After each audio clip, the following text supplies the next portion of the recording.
Mesdames, Messieurs, chers amis, bonsoir. Bienvenue à ce 4e rendez-vous des Jeudis de l'IEV qui est consacré à la commémoration des 40 ans de la loi qui est associée à Philippe Moureau, la loi qui vise à réprimer le racisme et les discriminations. Nous sommes aujourd'hui dans un 4e épisode dans lequel nous allons essayer de réfléchir à la question de la lutte contre les discriminations, le racisme, à travers le prisme de la migration. Alors, nous avons pour cela deux invités qui vont nous aider à y voir plus clair. Alors, nous avons tout d'abord Sotieta Ngo, qui est juriste et qui est directrice du CIRE. Alors, le CIRE, c'est le collectif et initiative pour réfugiés et étrangers. C'est bien cela, Soti ? Coordination et initiative. Coordination. Effectivement, bonsoir. Voilà, bonsoir. Bienvenue Soti, merci d'être là. Et puis nous avons aussi avec nous Jean-Michel Lafleur. Jean-Michel Lafleur est politologue. Il travaille dans un département de sociologie, donc il est sociologue et politologue. Il est directeur adjoint du CEDEM, le Centre d'études de l'ethnicité et des migrations, qui se trouve à la Faculté des sciences sociales de l'Université de Liège. Bienvenue Jean-Michel. Bonsoir. Alors, il est aussi bientôt le coordinateur d'un grand réseau de recherche sur les questions de migration, le réseau IMISCO, qui est un réseau qui fédère des chercheurs, et donc il a une expertise tout à fait pointue, tout comme Sotieta, sur la question. Alors, ces rendez-vous de l'IEV, ils ont été imaginés en un cycle de 4 rencontres, qui sont plusieurs épisodes qui se complètent les uns les autres. On a d'abord eu un premier épisode qui concernait la répression du racisme sur le plan des juridictions, sur le plan de la pénalité, et donc comment on peut faire reculer ces pratiques de discrimination dont on le sait qu'elles empoisonnent la vie en société.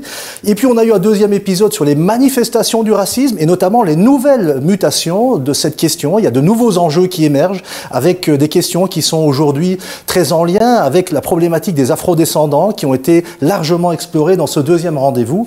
Et puis un troisième rendez-vous qui a aussi abordé des questions connexes qui étaient liées à la question du racisme et de la colonisation et de la décolonisation de l'espace public.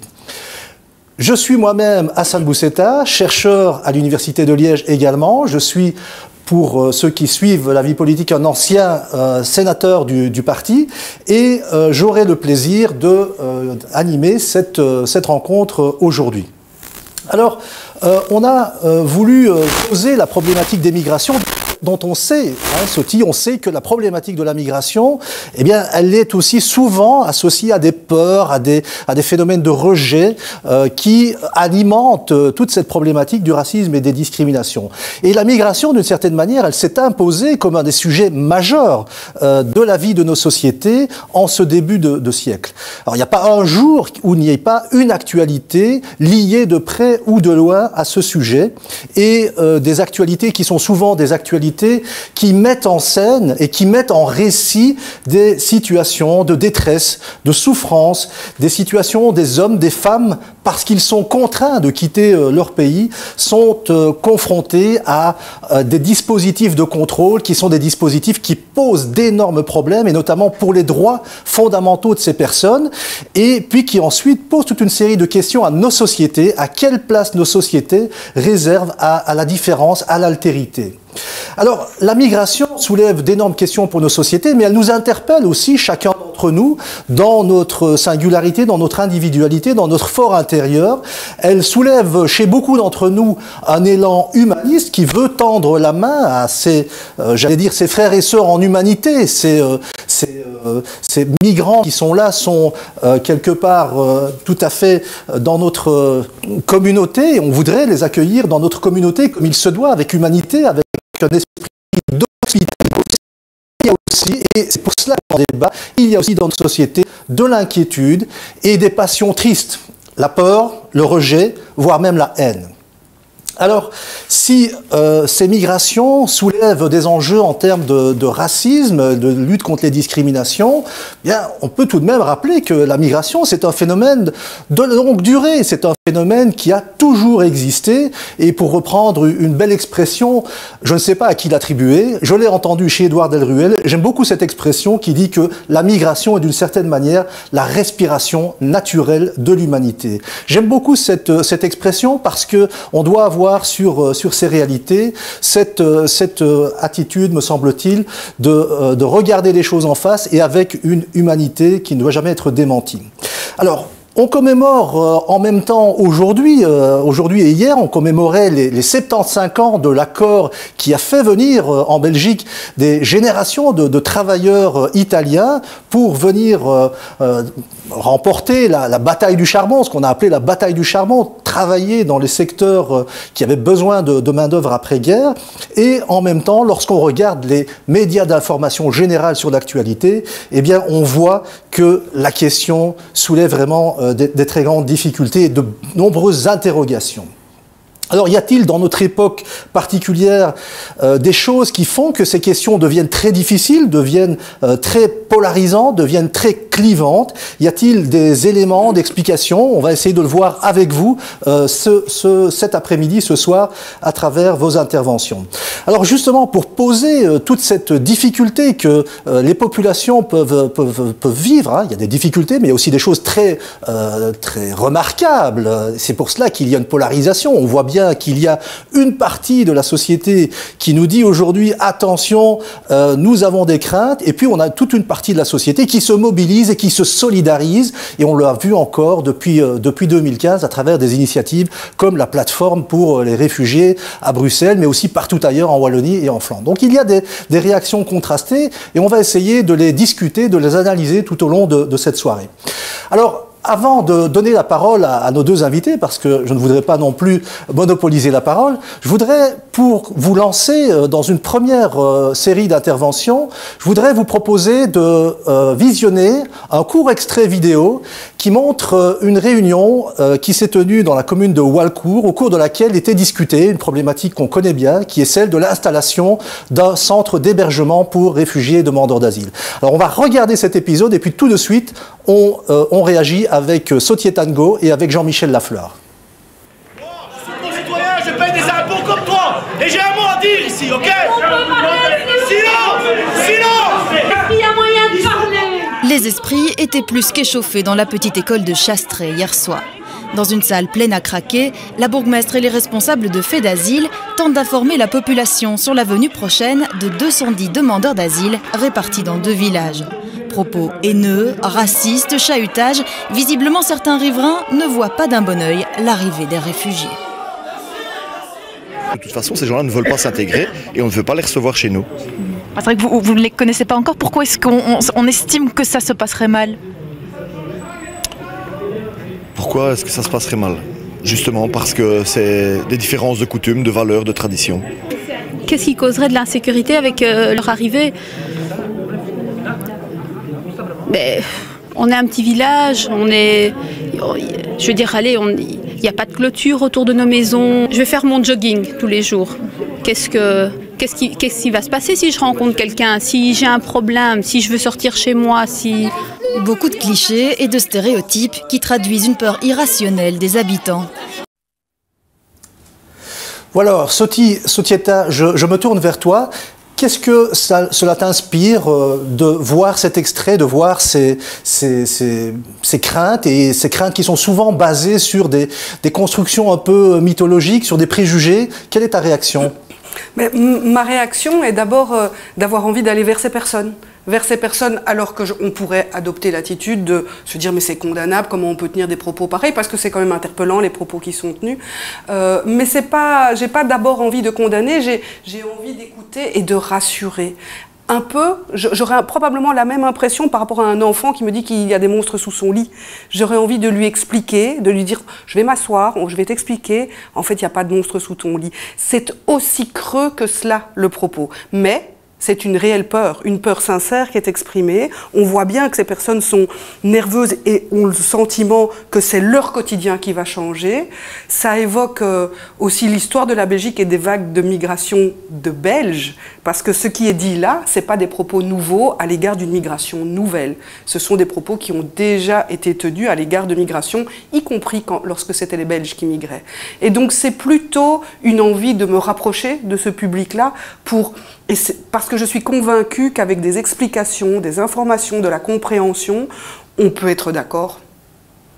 Jean-Michel Lafleur, une réaction à cet extrait? Ce que ça m'inspire, c'est aussi que, si j'ai bonne mémoire, les journalistes sont retournés quelques mois plus tard sur place, discuter avec la population, et on a eu des avis beaucoup plus nuancés sur la question à ce moment-là. Et donc ça conforte bien l'idée que les préjugés sur la migration sont basés souvent sur la méconnaissance, sur l'ignorance, sur des peurs très profondes, et que dès lors que les contacts se créent, on voit qu'une partie, aussi pas toutes ces craintes, peuvent être diminuées, voire même disparaître. Et je dirais que la deuxième chose que ça m'évoque, c'est peut-être un parallèle de cette réaction dans un microcosme local avec un peu les politiques migratoires, ou en tout cas les attitudes des États à l'égard des migrations. C'est-à-dire que beaucoup d'individus sont d'accord sur le principe qu'il faut être généreux à l'égard des migrants, qu'il faut pouvoir les accueillir, sur le principe.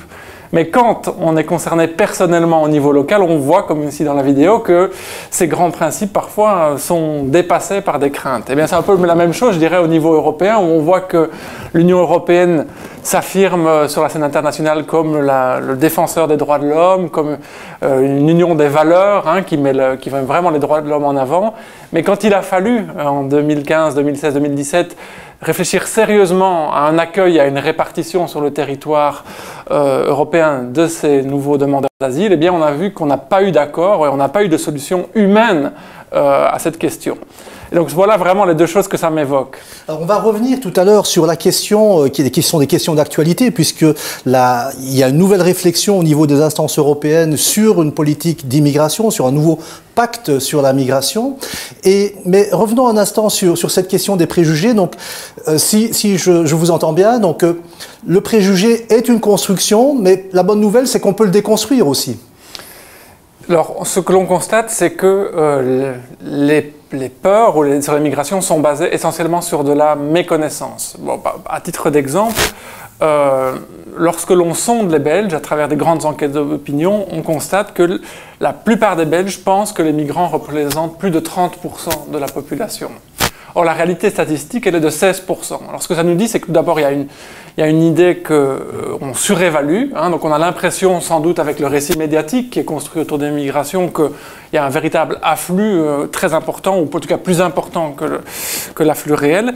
Et le second élément aussi, c'est que quand on parle de migration, souvent, on fait de grandes confusions autour des concepts et du vocabulaire, où on va constater que certaines personnes vont considérer que des citoyens belges sont des immigrés ou sont des migrants, simplement parce qu'ils ont une couleur de peau différente ou parce qu'ils ont un nom à consonance étrangère. Or, lorsque l'on veut parler sérieusement et de façon rationnelle du phénomène migratoire, les mots ont leur importance, et donc il s'agit vraiment de se référer vraiment aux concepts et aux réalités statistiques qui y collent. Donc quand on parle d'un migrant, par exemple, on doit nécessairement parler d'une personne née à l'étranger qui traverse une frontière et qui vient s'installer sur le territoire belge, pour ne prendre que cet exemple-là.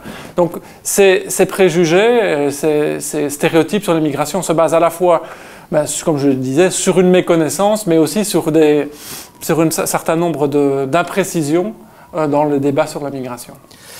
Alors, je vais me tourner maintenant vers Sotieta. Alors, vous représentez une institution qui a déjà un très long parcours d'accompagnement des étrangers, plus de 60 ans d'existence, 65 ans d'existence pour le CIRE.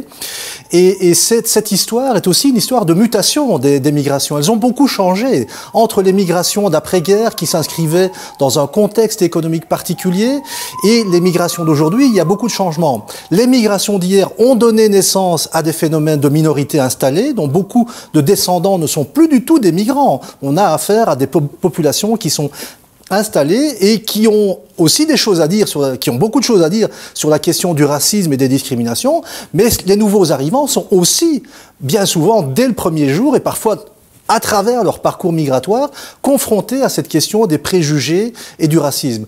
Comment, dans le travail au quotidien, est-ce que vous analysez un petit peu ces phénomènes de racisme qui touchent les nouveaux arrivants? Je pense en particulier, par exemple, à une des premières choses qui se joue pour un migrant, c'est de trouver un logement. Et c'est un terrain où on est directement en prise avec ces questions. Oui, mais alors effectivement, avec le rôle du CIRE depuis plus de 60 ans, on peut faire appel à l'histoire, là où parfois les médias ou certaines autorités politiques n'ont pas le temps ou n'ont pas la connaissance de l'histoire. Et j'évoquais déjà les vagues d'émigration des Belges. On utilise beaucoup les vagues d'émigration des Belges et comment ils ont été reçus à l'étranger au moment où, alors je vous parle d'un temps que les moins de 20 ans ne connaissent pas et les plus âgés y compris, mais lorsque les Belges ont fui la Belgique parce qu'ils mouraient de faim et qu'ils sont allés dans le nord de la France, ils ont été accueillis avec des propos comme « ils sont là pour voler notre travail, ils ne s'intégreront jamais, ils ne sont pas comme nous ».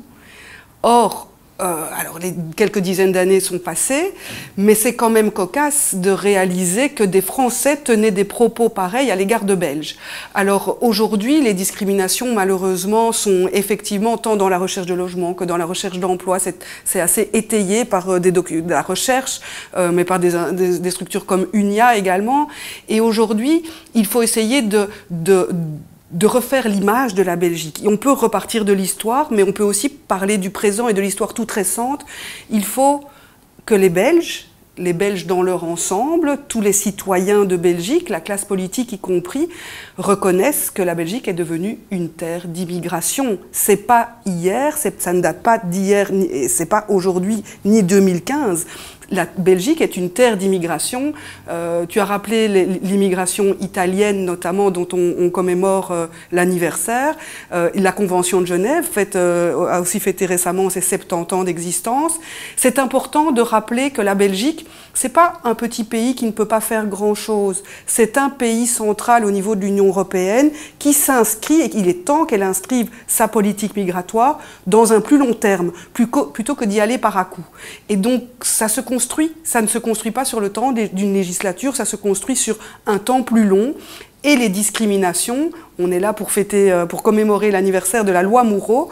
Les discriminations, il y a un arsenal législatif qui existe, qui est essentiel, mais qui ne suffit pas, parce que l'opinion publique, les citoyens qui font la Belgique aujourd'hui, belges, d'origine étrangère, ou alors les Italiens, puisque c'est d'actualité, et qui font la Belgique aujourd'hui, doivent faire société ensemble et constater que ce qui les rapproche des nouveaux migrants est bien plus important que ce qui les distingue de ces nouveaux migrants. Alors, il faudrait peut-être le rappeler, c'est peut-être l'occasion de le rappeler, lorsque la loi Moureau a été adoptée en juillet 1981, elle répondait à un contexte particulier qui était l'assassinat à Laeken d'un jeune homme d'origine marocaine, assassiné par un militant d'extrême droite et son épouse qui ont ensuite fui à l'étranger. Et cet assassinat, ce crime raciste dont on a vu par la suite dans les années 80 qu'ils se sont multipliés notamment dans les banlieues françaises, créer un contexte un peu spécifique. Aujourd'hui, les choses se posent de manière toujours aussi alarmante, hein, peut-être de manière plus complexe aussi, avec des publics différents. Quelle est la stratégie aujourd'hui qu'on doit adopter pour mieux prendre en considération ces enjeux de lutte contre le racisme ? Je pense qu'il y a un élément important que vous soulignez, c'est la dimension, je dirais, de l'extrême droite organisée, qui est aujourd'hui particulièrement préoccupante, hein, qui est, je pense aussi, un élément de différenciation important, peut-être avec le contexte des années 80, où on voit une montée en puissance à travers l'Europe de différents partis. Et je dirais l'élément neuf, puisqu'on sait qu'il y a des vagues dans les montées de l'extrême droite, un élément neuf qui est particulièrement préoccupant, c'est que des partis qui ne sont pas des partis d'extrême droite, et en ce compris des partis sociodémocrates, reprennent à leur compte une partie du narratif de l'extrême droite sur l'immigration, qui contribue à ce qu'on appelle dans le langage scientifique un peu à la normalisation du récit de l'extrême droite sur l'immigration, mais aussi à l'adoption progressive des politiques historiquement prônées par l'extrême droite par des gouvernements qui ne contiennent pas nécessairement des partis d'extrême droite. Alors, cet argument a été évoqué, notamment sous le précédent gouvernement en Belgique, où on a vu que certaines des politiques historiquement défendues par le Vlaams Belang ou le Vlaams Blok à l'époque étaient reprises à leur compte par certains mandataires. Et donc là, on a vraiment un élément qui, me semble-t-il, est un élément de différenciation très important par rapport au contexte des années 80, qui appelle à notre vigilance et qui appelle sans doute à des solutions neuves, qui est que les digues ont déjà relativement cédé à l'égard d'un certain nombre de partis, que ce soit des partis du centre, des partis de droite, voire même dans certains cas, comme au Danemark par exemple, des partis sociodémocrates. Oui. On voit aussi que cette mobilisation un peu alarmante de l'extrême droite, elle provoque aussi toute une série de violences. On l'a vu en Allemagne avec l'assassinat d'un préfet. On a vu des centres de demandeurs d'asile être attaqués. On l'a vu ça, y compris en Belgique. C'est une source de préoccupation dans le travail quotidien que vous menez au CIRE ? Oui, c'est une préoccupation, une grande préoccupation, parce qu'on a vu non seulement cet incendie, enfin, être bouté à un centre d'accueil qui, heureusement, n'accueillait pas encore de demandeurs d'asile, mais on a vu aussi le déferlement de propos haineux et de propos racistes sur les réseaux sociaux. C'est aussi quelque chose qui est arrivé et qui n'existait pas dans les années 80, mais c'est cette ouverture de la parole. Je me suis repenchée sur le contexte qui a mené lieu à l'adoption de la loi Moureau. Il y avait la volonté de la classe politique de fixer un cadre, de faire un choix de valeurs. Et je me demande si ce choix de valeurs, on n'y est pas en matière d'immigration. Parce que à l'époque, il s'agissait pour les dirigeants politiques de lutter par le cadre légal à empêcher que cette parole raciste ne persévère et ne se répande encore plus. Aujourd'hui, malheureusement, le racisme, on n'est pas encore arrivé complètement au bout, mais le rejet de l'étranger, au-delà du racisme, on est en plein. Et effectivement, comme Jean-Michel le dit, on est en plein et il ne faut pas forcément être d'extrême droite pour tenir des propos qui sont des propos de rejet durs. Et donc, les craintes, elles sont humaines, c'est des processus qu'il faut comprendre, qu'il faut déconstruire, il faut accompagner les personnes qui émettent ces craintes-là. Et il est probablement de la responsabilité de la classe politique de faire un choix entre essayer de rassurer et d'aller dans le sens de cette normalisation des solutions de l'extrême droite, ou alors de réimposer les valeurs avant la réponse simple mais efficace à des craintes exprimées légitimement ou pas.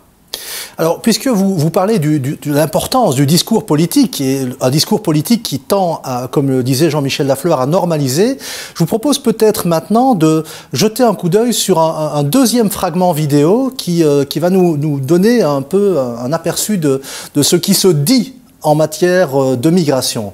Donc, on va jeter un coup d'œil ensemble et puis on revient pour poursuivre la discussion. Naturellement que tous les immigrés ne sont pas des terroristes. C'est monstrueux d'affirmer le contraire. Mais en même temps... Ah, le mais en même temps qui change tout. Mais en même temps, beaucoup de terroristes utilisent aujourd'hui les filières de passage clandestines. Moi, je considère qu'il faut, au moins pour un temps, stopper les différents flux d'immigration. Je pense qu'il serait sage de réfléchir à la question d'un moratoire. Alors, on revient en plateau. Jean-Michel Lafleur, qu'est-ce que ça vous inspire comme réaction, ce discours? On a choisi cet extrait, on aurait pu en choisir beaucoup d'autres. Hein, donc... Ouais, c'est évidemment un discours de musculation qui cherche à flatter un électorat sans doute plutôt d'extrême droite, j'imagine. Ce que ça m'évoque, c'est évidemment le caractère complètement irréaliste de ce genre de proposition, évidemment, puisque, comme vous l'avez évoqué en début de séance, la migration est un phénomène qui a toujours existé et qui est inhérent même à l'humanité. Et je dirais que, pour pousser un petit peu plus loin peut-être la réflexion, c'est aussi que la France serait sans doute un des premiers États pénalisés par ce type de mesures. Non seulement sa propre économie en souffrirait énormément, ce secteur de soins, par exemple, peut-être serait en pénurie forte de main-d'œuvre, mais aussi, ne l'oublions pas, et c'est peut-être moins connu, mais la France est un pays d'émigration très important qui a elle-même plus d'1 million de personnes, de citoyens vivant à l'étranger. Que se passerait-il pour ces Français qui veulent quitter le territoire si on fait un moratoire pour l'immigration? Donc je pense qu'il faut arrêter, et c'est vrai pour la France et c'est vrai pour la Belgique, de se concevoir uniquement comme des terres prises d'assaut par des hordes de migrants qui veulent venir tirer profit de notre État-providence. Il faut voir vraiment les États européens comme des terres de circulation, véritablement. Alors, en Belgique, certes, des dizaines de milliers de personnes arrivent chaque année sur le territoire, mais des dizaines de milliers de personnes, belges et étrangers, la quittent également. Et comme on l'a dit plusieurs fois déjà, ces circulations sont normales, elles sont le fruit, je dirais, d'opportunités économiques, d'opportunités d'éducation, de rencontres, d'amour, de familles qui se font et qui se défont. Et ces phénomènes existeront toujours. Et donc, proposer un moratoire est par définition irréaliste. Et je dirais, même si on pousse l'ironie un petit peu plus loin encore à l'égard de Nicolas Sarkozy, est-ce que son épouse est-ce qu'il aurait pu la rencontrer si on avait mis un moratoire il y a quelques années avant qu'il ne puisse la rencontrer? Merci Jean-Michel Sotieta. Une réaction? Oui, au-delà de ce que Jean-Michel a dit, moi, c'est quand même choquant, cet amalgame entre migration et terrorisme. On peut essayer de revenir sur des faits parce que c'est important. Je pense que la société civile, les chercheurs, la classe politique doivent venir aux faits. À un moment, il faut juste voir dans les actes terroristes qui ont été posés ces dernières années, combien l'ont été par des personnes qui avaient migré, en fait. Combien l'ont été par des personnes d'extrême droite, des personnes bien natives, nées en Belgique, en France ou dans des pays scandinaves. Donc on peut revenir simplement au fait pour dire qu'il utilise n'importe quoi. Si je reprends l'exemple de l'enfant qui a peur des monstres sous son lit, on serait quand même un peu étonné d'entendre un parent dire « Mon chéri, tu as raison, les monstres sont là, viens dans mes bras, viens dormir plutôt avec moi, tu as bien raison. » C'est aller bêtement dans le sens des peurs.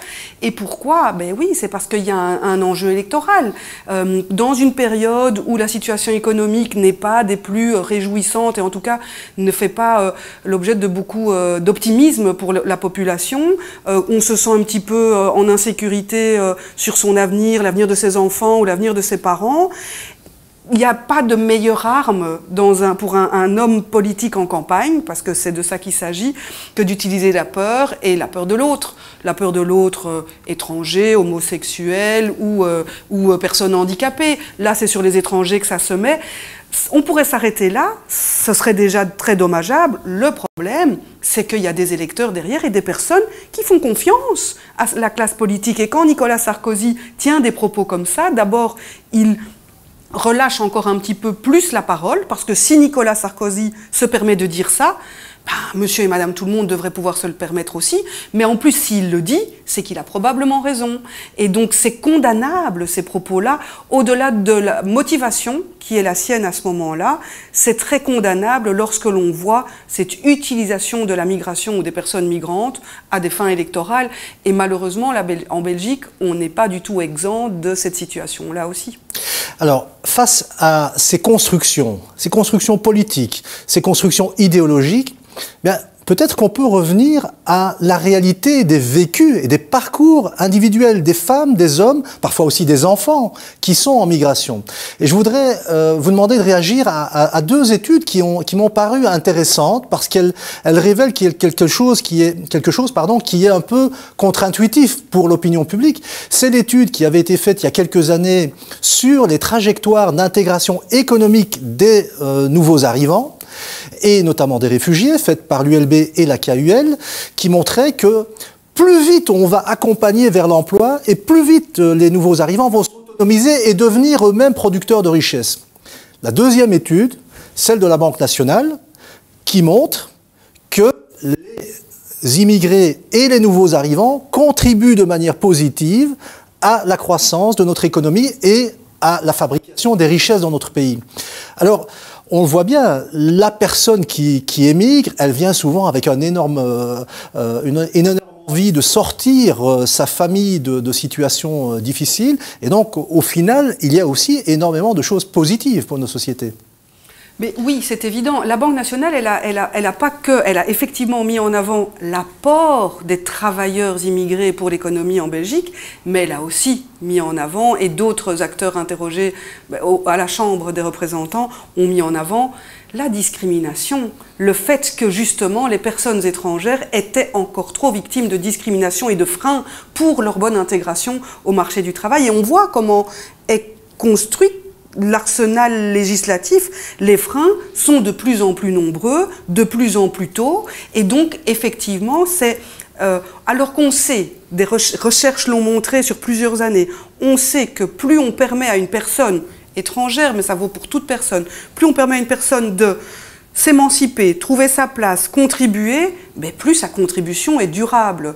Ici, c'est tout l'inverse que la Belgique fait, c'est plutôt démultiplier les freins pour répondre aux peurs de la population, qui dit il y a beaucoup de chercheurs d'emploi, que ce soit en région wallonne, à Bruxelles, dans une moindre mesure en Flandre, et donc et nos pauvres et nos chercheurs d'emploi. Combien de fois on n'entend pas ces discours-là se dire « mais il faut d'abord choyer les nôtres avant d'éventuellement penser aux autres ». C'est faire croire à la population qu'il y a un gâteau, qu'il faut se répartir. Le gâteau, il n'a pas une taille fixe. Le gâteau, il grandit en fonction du nombre de personnes qui y contribuent. Et donc, ça ne va rien en rien priver des Belges ou des personnes déjà présentes sur le territoire que d'ouvrir aux autres.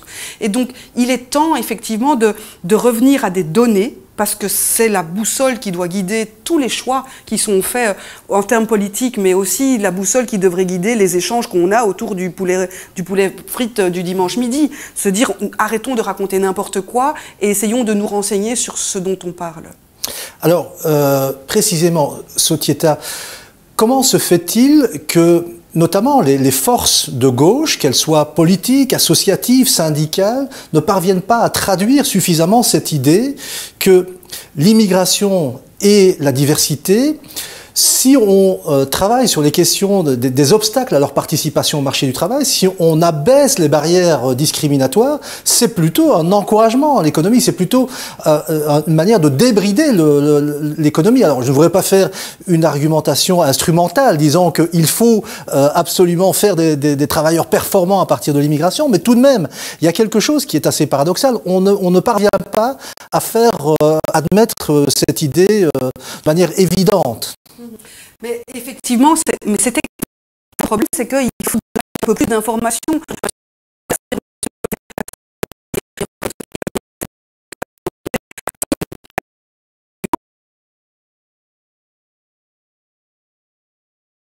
Du nombre de personnes qui y contribuent. C'est plus facile et donc les partis progressistes et de gauche peinent effectivement à tenir le discours, à rappeler les valeurs. Par contre, ils sont aidés par des organisations syndicales, les organisations syndicales qui comptent dans leurs rangs, les rangs de leurs affiliés, des travailleurs sans papier. Pourquoi? Pas pour le plaisir d'avoir des travailleurs affiliés en plus, mais aussi pour dire la cause est commune. En fait, la cause des publics précarisés, pas du tout concernés par la migration, la cause des personnes très vulnérables, des familles monoparentales, elle est la même, c'est le résultat de la même exclusion qui s'abat sur l'immigration et sur les migrants eux-mêmes. Et donc, les causes sont communes de plus en plus et il faut adopter, mais prendre le temps. Et le temps, en campagne électorale par exemple, n'est pas toujours là pour développer tout ça.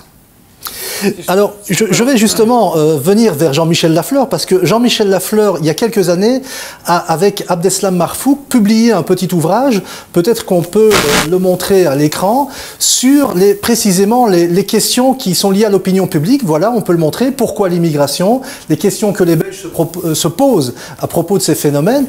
Alors, Jean-Michel Lafleur, comment est-ce qu'on peut analyser ce fait que l'opinion publique est parfois très mal informée sur les migrations?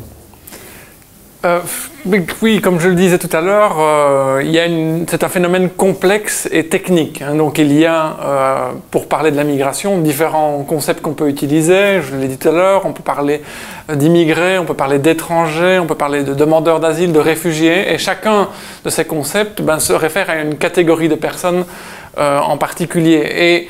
Et lorsque, dans le récit médiatique, on parle de la migration, on ne prend pas nécessairement le temps d'étayer la différence entre ces différentes catégories, ce qui peut créer des confusions et donner l'impression souvent qu'on est confronté à vraiment, je l'ai dit, des masses très importantes de migrants dont le seul objectif est de venir s'installer en Belgique pour, comme on l'entend parfois, profiter de son système de protection sociale. Or, la réalité de la migration, elle est bien plus complexe que celle-là. Et même si j'essaye de la simplifier en une minute, un élément qui est, je pense, trop peu connu, c'est notamment que la très grande majorité des migrants, des immigrés qui s'installent sur le territoire belge sont des citoyens européens. Plus de 60%, plus de 65%, ce sont des citoyens européens qui font usage de leur droit à la libre circulation et qui viennent s'installer en Belgique pour du travail, pour des études. Et donc en réalité, l'essentiel de notre immigration, elle est, je dirais, régionale, elle est parfois même issue de pays frontaliers comme la France, où on l'a vu pendant la crise de 2008, et aussi de nouveaux flux du sud de l'Europe, par exemple.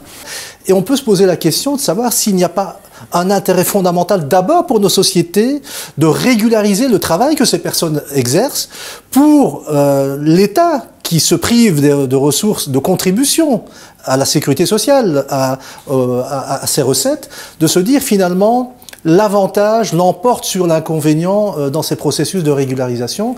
Comment est-ce qu'on peut essayer de raisonner sur toutes ces questions? Est-ce qu'il n'y a pas une urgence aujourd'hui à remettre ces questions sur la table? Moi, je partage votre analyse, hein, c'est-à-dire qu'effectivement, on a tous les éléments rationnels nous poussent à considérer les régularisations comme la seule solution dans ce dossier. Je veux dire, la seule raison aujourd'hui pour laquelle on voit des discours qui se maintiennent, je dirais, fermes à l'égard, en opposition à la régularisation, ce sont des démarches de type, je dirais, électoraliste, hein, d'avoir des craintes de perdre un peu plus de voix à l'égard des partis qui se montrent durs sur ces questions-là. Et on voit que particulièrement en Flandre, la crainte que le Vlaams Belang fasse un score encore plus important lors des prochaines élections. Mais si l'on essaye d'avoir à la fois une discussion rationnelle sur cette question, qu'on examine les chiffres dont nous disposons et les arguments rationnels dans ce débat, ils plaident tous pour une régularisation. Quels sont-ils? Tout d'abord, imaginons-nous qu'en Belgique, on est vraisemblablement sur une population de l'ordre de 100 à 130 000 personnes, selon les estimations. Donc ça veut dire qu'aujourd'hui, on est dans une situation où on estime que l'équivalent de la population de Namur n'a pas de droit, doit avoir des accès limités à la santé, doit avoir des accès limités à l'éducation. Les enfants qui sont partie de cette population doivent vivre dans la peur quotidienne d'être expulsés, etc. Premier élément, je dirais, plutôt sur les principes. Second élément, ensuite, c'est si l'on ne régularise pas, qu'est-ce qu'on fait? On expulse donc. Et donc, va-t-on avoir des expulsations de masse à l'égard de ces plus de 100 000 personnes? À quel coût humain, à quel coût financier? Mais aussi à quel coût politique et à quel coût pour notre économie. Aux États-Unis, ce calcul a été fait, pour tout vous dire. Aux États-Unis, on a calculé que s'il fallait effectivement expulser les sans-papiers qui sont présents sur le territoire, ce serait un coût direct de 1,4% du PIB immédiatement pour l'économie américaine. Donc, je n'aime pas utiliser ces arguments économiques dans le débat sur la régularisation, parce que je pense que c'est essentiellement une question de droits de l'homme, de droits humains. Mais néanmoins, si l'on doit avoir des discussions aussi avec le monde de l'entreprise et aussi avec tous les acteurs de la société sur cette question, parce qu'elle nous concerne tous, on a tous chez nous quelqu'un, un voisin, un ami de nos enfants à l'école qui est dans cette situation. Si l'on doit avoir cette discussion, on doit pouvoir utiliser tous les arguments, qu'ils soient des arguments de principe, mais aussi des arguments économiques qui plaident tous pour une régularisation. Bien, nous arrivons tout doucement au terme de notre échange. Je vais peut-être vous demander, Sotieta, Jean-Michel, d'évoquer peut-être l'une ou l'autre question qui vous tiendrait à cœur, qu'on n'a pas encore eu l'occasion d'évoquer, parce que c'est un domaine qui est extrêmement vaste. Hein. Lorsqu'on a préparé ce webinaire, lorsqu'on a préparé ce rendez-vous, certains nous ont dit, mais finalement, associer les questions de migration et d'asile à la question du racisme, ça paraît être un peu, parce qu'on associe plus facilement les questions de racisme et de préjugés à des populations qui sont des populations minoritaires installées et qui ne sont pas nécessairement dans des parcours de circulation. Néanmoins, on l'a vu à travers nos échanges, c'est extrêmement important de poser non seulement la question du racisme, des préjugés, mais toute la question des droits de l'homme, des migrants qui doivent être renforcés.